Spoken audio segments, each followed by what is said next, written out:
Hey everybody, I'm going to be breaking down our new warm-up in this video. We're going to get right into it because there's a lot of detail to cover. For our first exercise, we're going to lay on our back and we're going to do a double leg lower. So for this exercise, we want about a 90-degree angle at the hip, 90 at the knee, and we're going to maintain a 90-degree angle at the knee as we lower both legs, and we want the heels just to tap and then come right back up. Now this looks very easy, but if you're doing it the right way, it becomes very challenging. We want to make sure our rib cage is packed in, the low back stays nice and flush into the floor, and we maintain great intra-abdominal pressure as we drop the legs down. Now what can happen is the rib cage can flare up, the low back can hyperextend off the ground, and we can lose proper pressure in the core, and this is what we do not want. So give that a shot and get comfortable. Second exercise, we're used to our low oblique rolling pattern. We're going to change it up just a bit. Now the shoulder's going to stay down and we're going to extend this bottom leg as we roll. And right underneath the armpit, we're going to elevate our torso off of the ground to get proper mobility and stability in that shoulder joint. And we're going to roll it side to side. So as you can see, I'm extending that bottom leg. I'm going to barely get that torso off the ground as I roll. And that will be number 2. Number 3, if you need a knee pad, go ahead and grab one. We're going to do a 90-90 to hip rocker. So this is the 90-90 position. If the right leg's in front, we're going to lean our torso forward until that right glute gets a nice pull.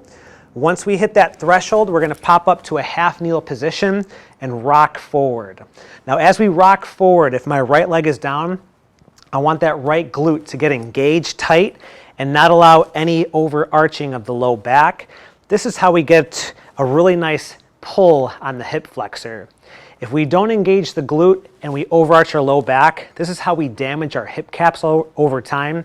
And you'll notice you'll be able to go into that stretch almost way too far.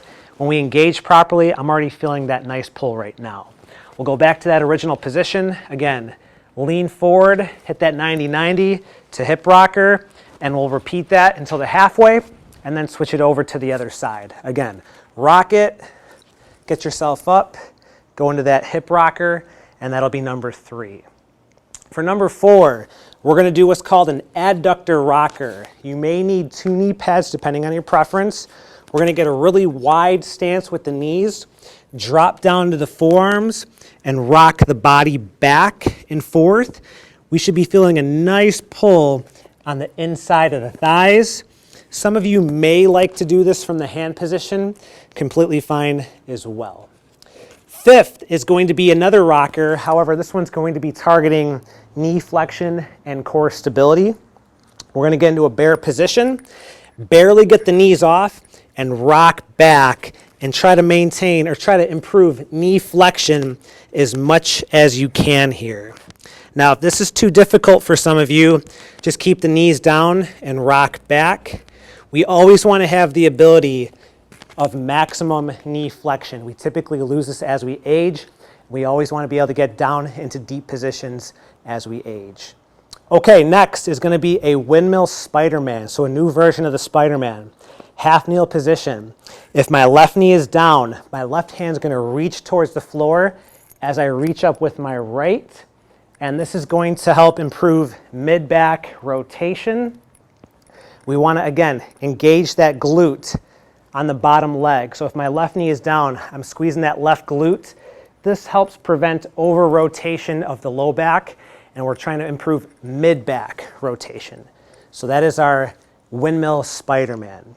From here, we're going to go into a deep squat to downward dog. So for this one, again, we're going to be getting into that deep squat position, working on knee flexion. Once we're here, crawl it out to push-up position, hike the body up into downward dog, and then crawl yourself back to deep squat, stand up, and repeat. So again, deep squat, crawl it out. Get that nice stretch in the back of the legs, bring it back down, crawl it back to deep squat, and repeat. Now for some of you, it's going to be difficult to squat that deep. No problem. We're just going to work on squats, but as you do this, our goal is to get deeper and deeper and deeper into the squat until you can get to the ground and crawl yourself out. Okay, The next one's a fun one. It's a single leg deadlift hold with some toe reaches. So for this one, we're on one foot. Make sure the knee is always soft. Joint is never locked out. We're gonna kick that free leg back. And from here, we're just gonna rotate the body a little bit side to side, reaching towards that foot, working on balance, working on the tripod of the foot to develop the arch. And then at that halfway marker, we're gonna hit the other side. Now, if the reaches are throwing you off way too much, just get your hands on your waist, and we're just gonna hold the position with no reaching.